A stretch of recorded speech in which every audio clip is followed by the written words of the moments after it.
Greetings metalheads, welcome to No Nonsense Metal Reviews. I'm George and I'm back yet again with another underrated album review for you. Another album which I personally really enjoy. I think it's a solid album, but the large consensus is that it's not that great, or it's just not getting the love and appreciation that it deserves.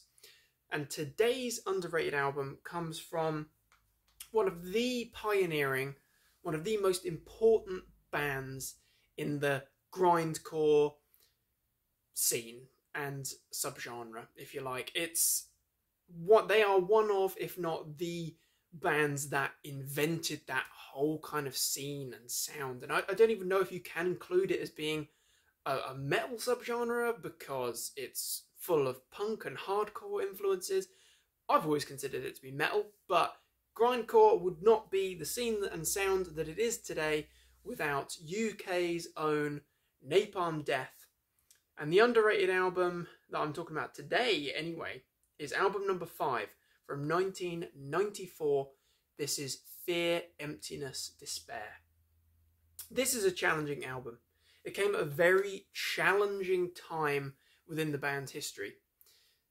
This was a transitionary period for the band, but they were plagued, from what I've read anyway, by influence being pushed and pulled from people behind the scenes, the business people behind the scenes in the music industry there. There was a lot going on in that respect, but there was also a lot of internal turmoil and conflict between members, particularly between frontman, vocalist Mark Barney Greenway and pretty much the rest of the band, but in particular, from what I've read anyway, Shane Embry, bassist and one of the sort of, I guess, most important members. He's certainly been there since, maybe not the start, but certainly since the very early days. Napalm Death have a lot of albums, a lot of fantastic albums. They've transitioned from being a grindcore band to a sort of death metal band to death grind to avant-garde, experimental, grind, death, whatever the hell. They basically do what they want, and more power to them.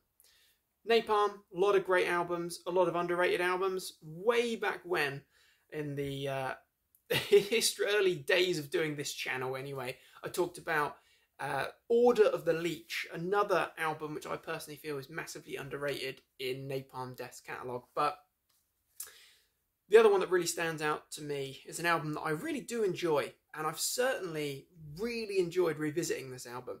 The more I've been listened to it quite a few times recently, it's grown on me more and more. But number 5, Fear, Emptiness, Despair, as I say, from 1994, is a really interesting album from a very interesting time in the band's history. So there's a number of reasons why this album, I personally feel, gets overlooked and disregarded. Number 1, it followed a pretty consistent run of albums. So if we take a look at the debut, of course, Scum, which I believe it was from 87 or 88, this is a classic. This is an absolute classic album, one of the most inspiring and important albums in grindcore, and just within extreme metal. I actually picked this album up, and I can be quite specific because it was back in a day where, in a long gone era, when I only had a handful of CDs that fit onto a very small shelf on my desk when I was a very early teen. Picked this up from HMV on the 2 for £10 deal, buying whatever Slipknot album it was that I was looking for, or Disturbed album, and I needed something else to get for the deal, and I saw that artwork, and I thought, looking at the track list as well, I thought it was a compilation or something, but I thought that sounds and looks pretty damn metal. Took it home, put it on, and I was absolutely horrified. Didn't listen to it for a couple of years. Then, obviously, things matured a bit, came back to it. Anyway, that's another story. So we had Scum, grindcore masterpiece. Then we had the second album, From Enslavement to Obliteration, equally as important, a lot of progression between those albums, but those two in particular, significant grindcore albums, really influential, influenced so many bands, really sparked the movement. Then they went all out death metal with, well, death infused with some grind. For the third album, Harmony Corruption, which is one of my favourites. I absolutely freaking love this album. One of my favourite Napalm albums, as I say. They kept up the pace with, again, an equally brilliant album, in my opinion. Well, maybe not quite as good as Harmony Corruption, but Utopia Banished is a masterpiece. Absolutely brilliant. Again, firmly rooted in the death metal style there. Then album number 5 came along. First of all, the logo's changed. They've dispensed with their brilliant, iconic logo. They've got a cover which is, I think it's okay, but it's not great. It's nothing special, not compared to these previous album covers. They're brilliant album covers. Not a great cover. It's okay, but it's not great. The logo, the cover, a couple of years in between. I can understand why a lot of fans were a little bit put off. Sound-wise, it's still clinging on to the kind of very visceral, thick, sludgy tones of Utopia Banished.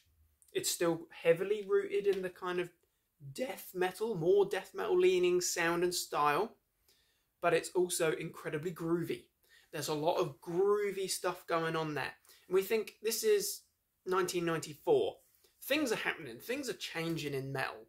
Look what happened to thrash by this time. That had just combusted and imploded on itself. We had the whole grunge thing just blowing up everywhere and making a bloody mess.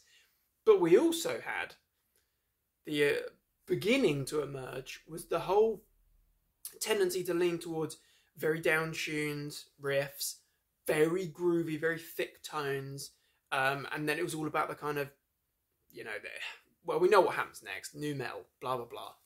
But everything's very groovy. It's very catchy. It's not thrash. It's not death. We've got all of this stuff going on. No wonder there's going to be a bit of an influence. Turmoil in the band, turmoil within the music industry, metal in a very shaky time. There's some bands that are absolutely clinging on, doing some of the best material of their careers, but then we've got a whole lot of other stuff going on as well. There's a lot of factors here. There's a lot of things that are going to have influenced Fear, Emptiness, Despair. Not quite as influenced in the wrong direction as what followed on from 1996, Diatribes, which is my least favourite Napalm Death album, and I really struggle with this one. I've really tried, but hey, no. But 1994, Napalm was still doing some really good stuff. A good lineup as well. So there was consistency in terms of the lineup, because we had Mark Greenway on vocals still, of course. He hadn't quite left the band by that point. That happened a few years later, where he dipped out of the band for a very short period of time, joining Extreme Noise Terror before coming back.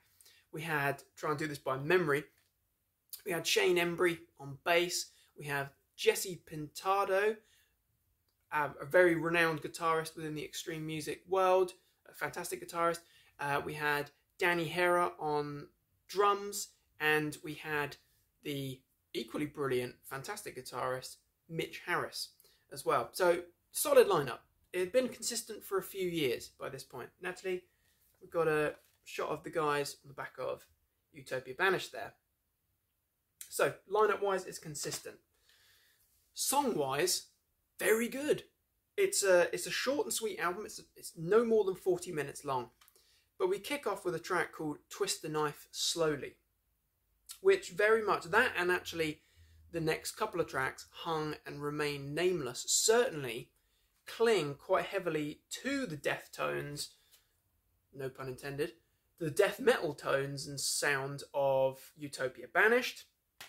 They're keeping that going. But we have got these massive, fuzzy, chuggy riffs. It's lovely. Lovely stuff. It's got that Napalm characteristic, but it is groovier.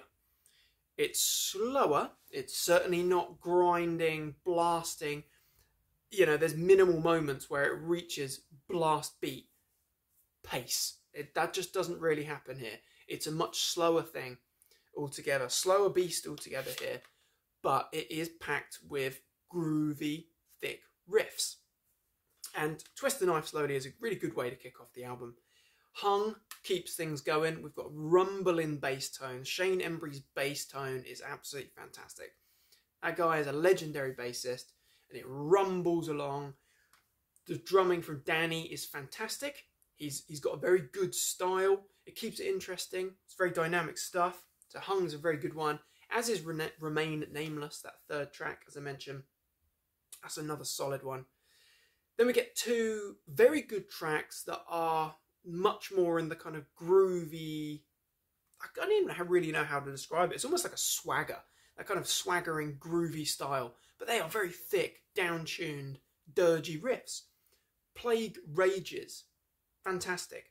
And also More Than Meets the Eye. Two brilliant tracks. Overall, I would say they're not necessarily the highlights, but they are two of the stronger tracks again. Then we get a couple of tracks that are maybe a little bit more Napalm Death that we were accustomed to. Primed Time, State of Mind. Armageddon Times 7 is a very good one as well. Again, the album, there's a lot of consistency there. It does flow quite seamlessly, I will say.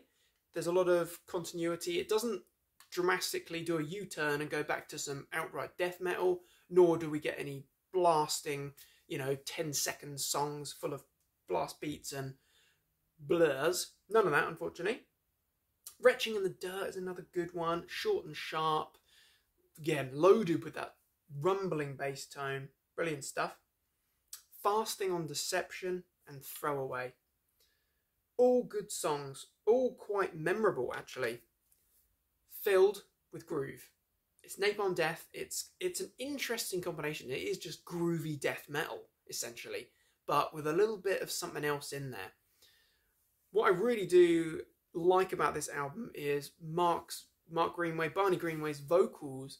Some of the strongest that we'd had from Barney during his Napalm era. Certainly sounds great. Really good vocals. It's a well-produced album, actually, all things considered. The album's produced by Pete Coleman and Napalm Death. It's a good album. I would say that there's a couple of tracks in particular that are a little bit stronger, such as Twist the Knife Slowly, Hung, Plague Rages, More Than Meets the Eye. But I think this is overlooked for a few reasons, as I mentioned, based on the strength of the early catalogue, where you have these fantastic classic albums, absolutely brilliant albums, and then also the quite rocky period that the band then entered with albums like Diatribe, which is, you'd be hard pushed to find someone that actually really loved that album over all the others. In fact, if you do, please let me know. I'd love to know your rationale, because, and that's not even sarcasm, I'd genuinely like to know. But I will say, I like this album a lot.